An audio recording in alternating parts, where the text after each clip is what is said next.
Hey everybody, it's Candy, aka Brown Eyed Girl 69. How y'all doing? Well, the deed is done. I am tattooed again. Um, it looks pretty good. It looks pretty good. I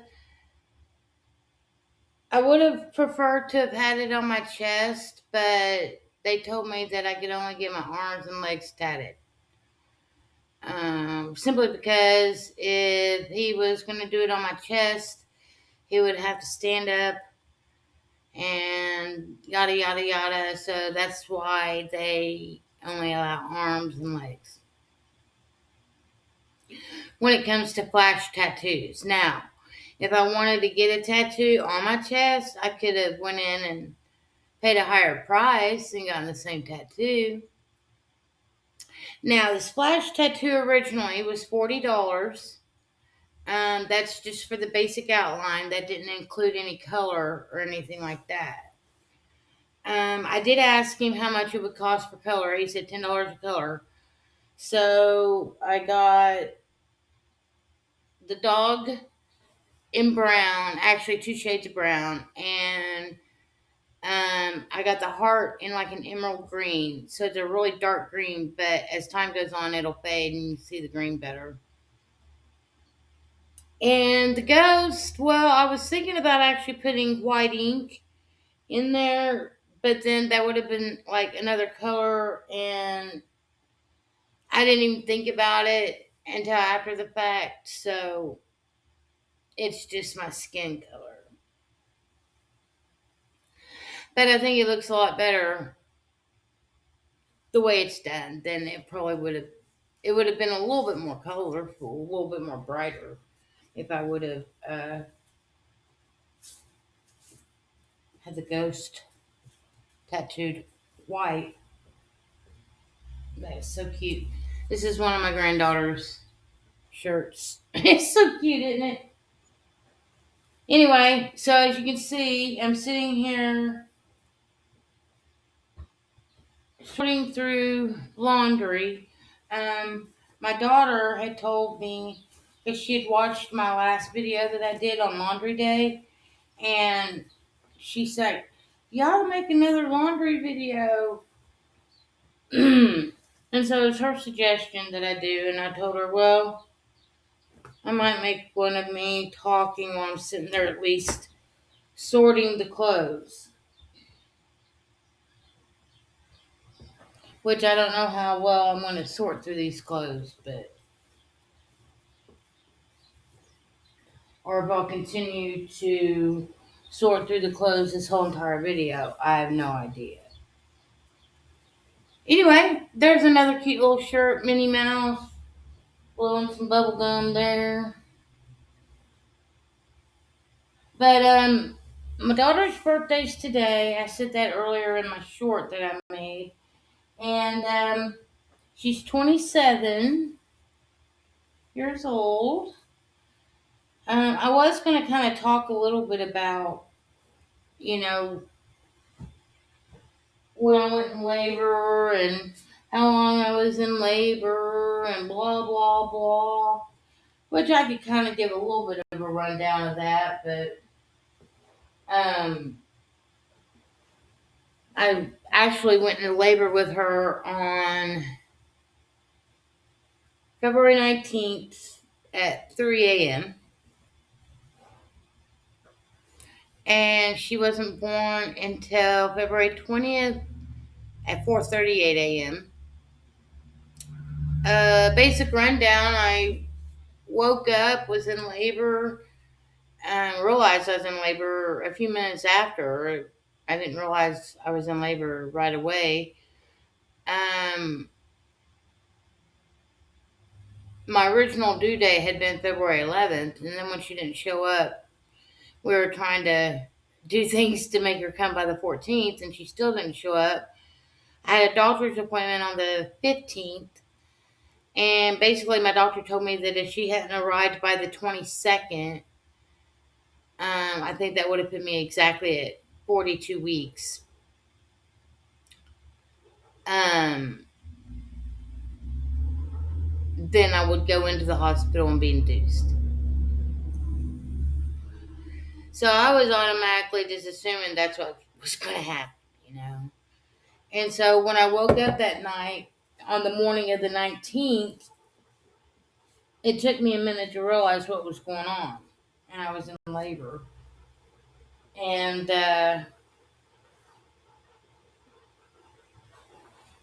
um, so then I told Kelsey's dad, yeah, I'm in labor, you know. And he's all freaking out, you know. He's more freaking out about it than I was. I told him, hey, I'm taking a shower. I'm doing this. I'm doing that. We got to the hospital at 7 a.m. and they basically sent me home after they checked me because, well, I wasn't even anywhere close at all to even be anywhere near anything at all. They basically told me, oh, go home. Come back if this, and this happens. You don't come back until then. So I basically was home all day having contractions off and on, off and on. We did a couple of errands and stuff. I went up and see my boss at work and told her what was going on. So basically, you know, wouldn't be coming in. Because she basically let me work up to the point where I wanted. I think it was maybe a week or so before Kelsi was born that I quit working. I just didn't have the energy to do it anymore. Trying to remember what piles I got going on here. Um, so we went up there and seen her. Back in the day, that was when Sonic had those sweetheart shakes. Oh, they were so good. I wish they still carried them, man. Kind of bums me out that they don't.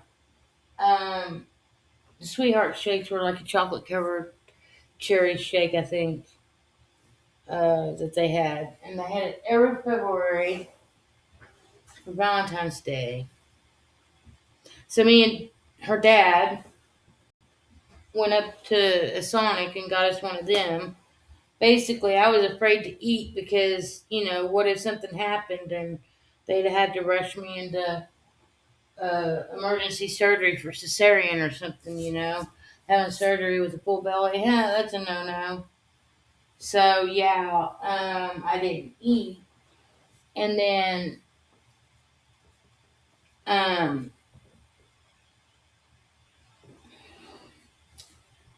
her dad was getting hungry and he wanted to go to Golden Corral. I told him, dude, are you for real? You're wanting to go to Golden Corral? I mean, I'm in labor. I mean, I'm going to be getting up and down. He's like, oh, I'm hungry. Okay, cool. So we go there. I told myself that I could at least eat um, some bread. They had amazing dinner rolls. Those dinner rolls were amazing. And honey. They were like honey flavored already, but then they had this like honey butter. It was so good.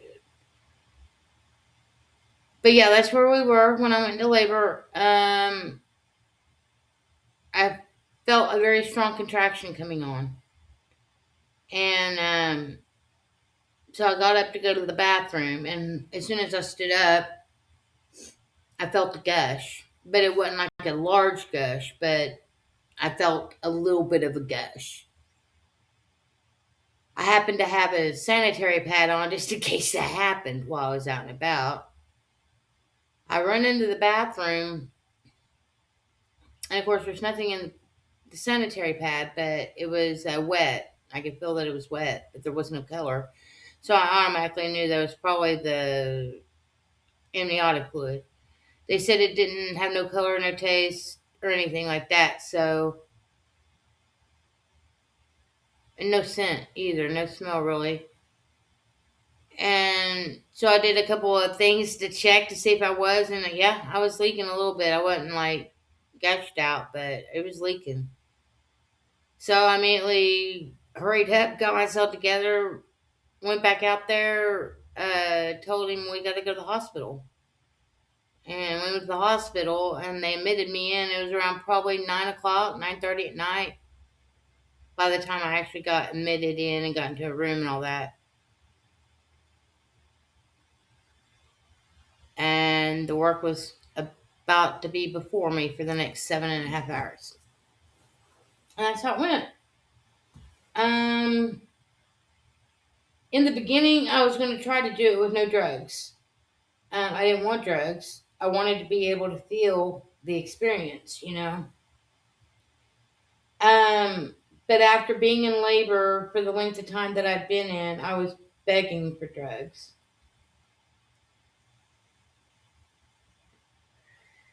After they got me in and got an IV in my arm, which was a spectacle in itself, they gave me a shot of Stadol and a shot of some Demerol, and that at least took the edge off. Then they prepped me up for an epidural. And after the anesthesiologist was done with doing the epidural, he basically told me, he goes, I don't know how well it's going to take, but I'm going to go ahead and give you an initial shot right here, right now, that'll help relax you enough, or you might even be able to sleep for a little bit, which it did help. I immediately fell asleep. I was in no pain, so I dozed off. A couple hours later, I wake up. It was probably about 3:30 in the morning. I wake up and I'm feeling contractions. So my best friend Tina at the time was there with me, as well as Kelsi's dad. So I told Tina, "Well, you go get the nurse, please." So she went and got the nurse. The nurse came back in. She checked me. She said I was dilated to a 7. And I told her, I'm feeling it. And then she's like, "Well, roll over. Let me check something." And she checked, and she said that the epidural had probably slipped out. No, great. She's like, and there was no time for us to put it back in, basically. So you're gonna have to endure this all. And I was like, okay, that's what it's gonna be. 15 minutes later, I'm hollering for her again. I'm dilated to an 8. 15 minutes later, I'm dilated to a 9. 15 minutes later, I'm dilated to a 10. I dilated from a 7 to a 10 in like 45 minutes, which is unusual because they say you only go 1 centimeter per hour, and I dilated like 3 centimeters in 45 minutes. At 4:15, they told me that I was good to go. I was good to push. I had somebody there by my side helping me, a nurse, and watching the machine and kind of helping instruct me as to when I should do it. And then I had my friend Tina and Kelsey's dad Don on this side of me. I know the mirror's back, or the camera's backwards, so Dawn and Tina were on my left side, and the nurse was on my right side.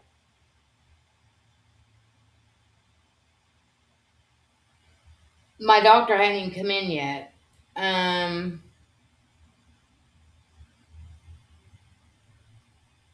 but she was there. She had already been there because I'd already seen her and talked to her. And she went and got some sleep. And I think they told her, she told them to come wake her up when the time was, when I was ready, for the big drop, I guess. So they got her up and around, told her that I was at that stage. And she comes in after I've been pushing a little bit. I started pushing at 4:15 a.m. and Kelsi was born at 4:38 a.m. I pushed a total of 23 minutes. 6 pushes in 23 minutes is how long it took her to bring her into this world. When she was born, she was sleeping. She didn't even realize she was born, or that she was outside of me, I guess. She's still sleeping. She was kind of mewing and purring like a little kitty cat. It was cute. They did try to take her and put her up on my belly, but then the umbilical cord was not long enough. There was a resistance when the doctor tried to place her on my belly. There was a resistance and there wasn't enough room. So, and we'd already decided that her dad was going to be the one to cut the cord. Back in those days, I hadn't done enough research by reading magazines. Internet wasn't anything that we had at that point in time. We didn't have a computer or access to the internet. So, as far as my researching into birthing things, to have a birthing plan, I didn't really have one. I just kind of took things as it came, even though we had told the doctor that we wanted Dawn to cut the cord, and I wanted my friend Tina there with me, and my mother and stepdad could have been there with me if they wanted, but they didn't want to come. They wanted to come after the fact, and after she was here for a few hours, and then they just come up and visit, you know. Um,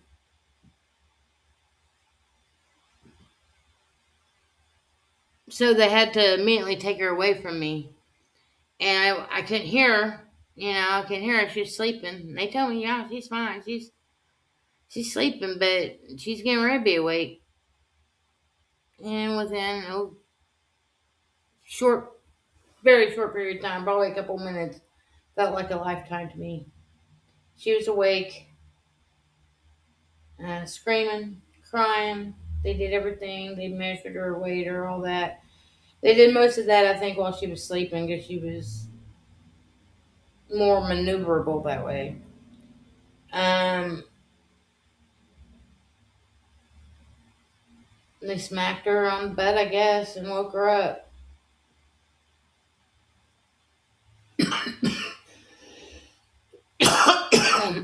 And I'm over there in the bed hollering, "Where's my baby? Bring me my baby. I want my baby." Well, her dad finally brought me her. She was all wrapped up like a burrito. Only thing you could see was her little face. And that was 27 years ago.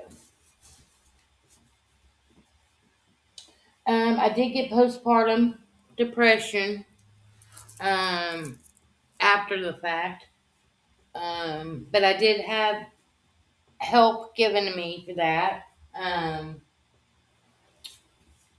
I was able to talk to a psychologist, not a psychiatrist, but a psychologist about it. She was actually a student. She was pretty good psychologist, even though she was just a student. She helped me a lot. It was more of the fact that I think I just needed somebody to frustrate my concerns with, um, because of the fact that I was just a first time mother. I never experienced motherhood before, so I didn't really know what to expect, you know. And all the hormones and all that rushing around in your body after you've given birth and all that, So at first, I was diagnosed with what they called baby blues.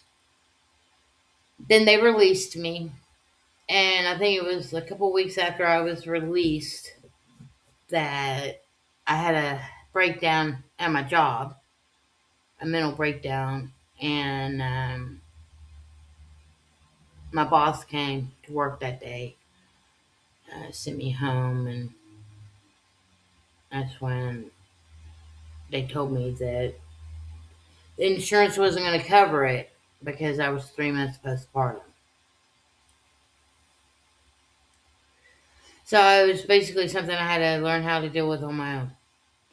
And I didn't take any medicine for it. I didn't seek any other alternative treatments. All I know is I got through it. But I think because I was more aware of it, aware of what was going on, what was happening, I was able to control it a little bit easier. And I did have friends that I was able to talk to and voice my frustrations and concerns with at the times that I needed to, as well as Kelsey's dad. Uh, he was an amazing father. He was an amazing dad. He loved that little girl so much. He wanted a girl so bad. When I was pregnant, he was like, "Oh, we're gonna have a little girl," and I was the one that wanted a little boy. And he wanted that little girl so bad.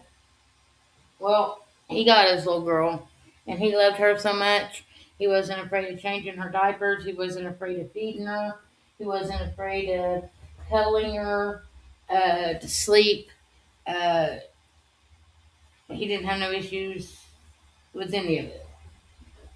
Um,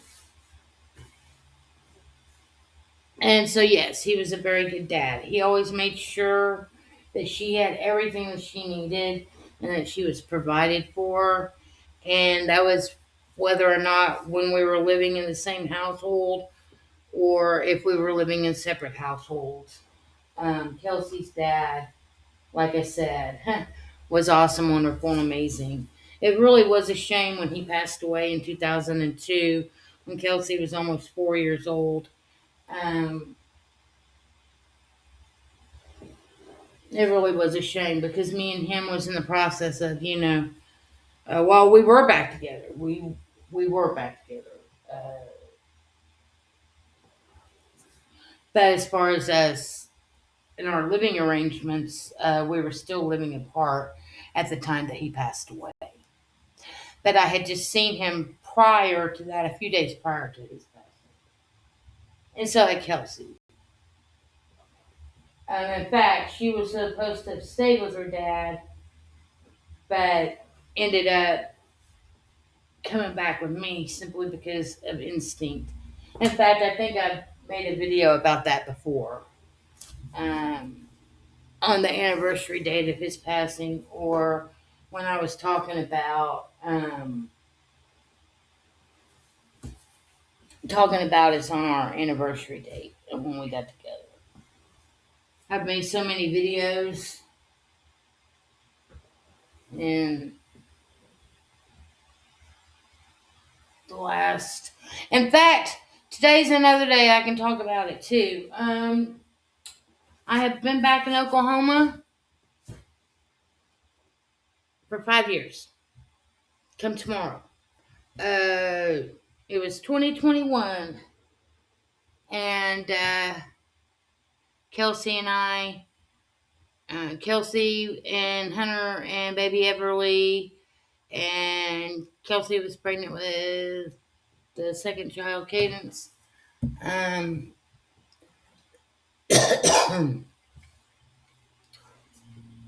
they decided that they were going to move back to Oklahoma from Colorado.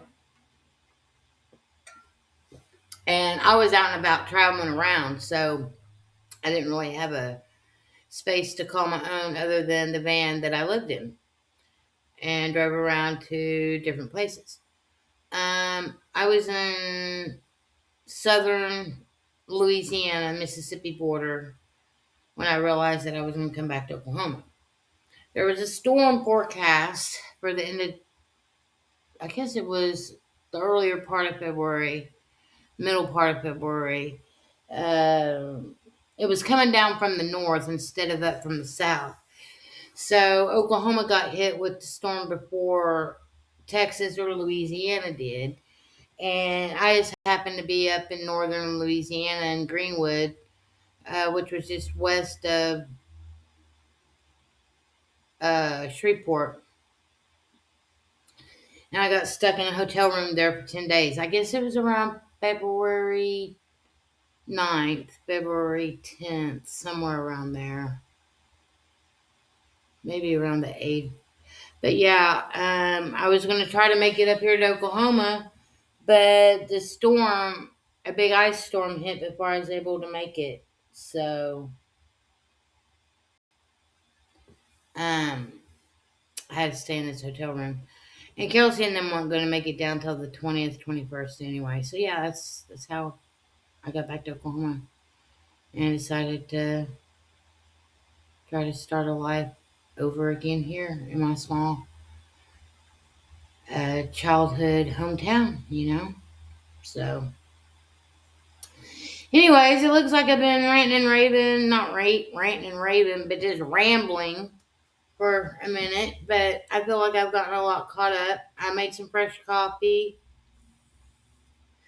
I still have a few more clothes in this bag to go through, but I've got enough to work with that I can start a load to washing anyway.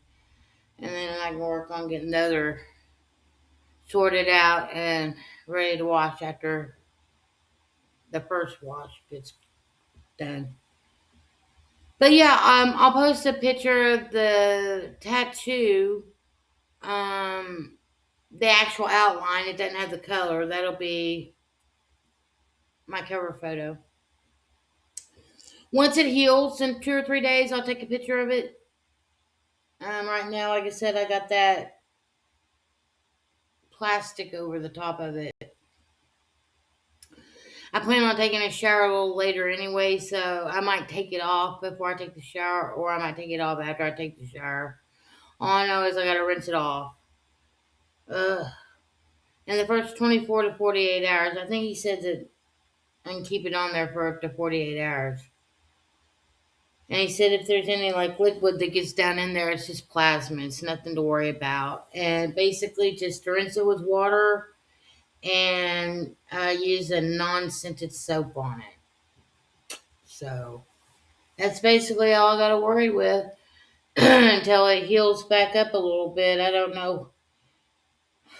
I'm gonna have to work for the next 5 days in a row too. But hopefully I can just wear my loose clothing until it toughens up naturally. Peace, love, hugs, nugs. Oh shoot! I didn't even do any of the celebration of that, did I?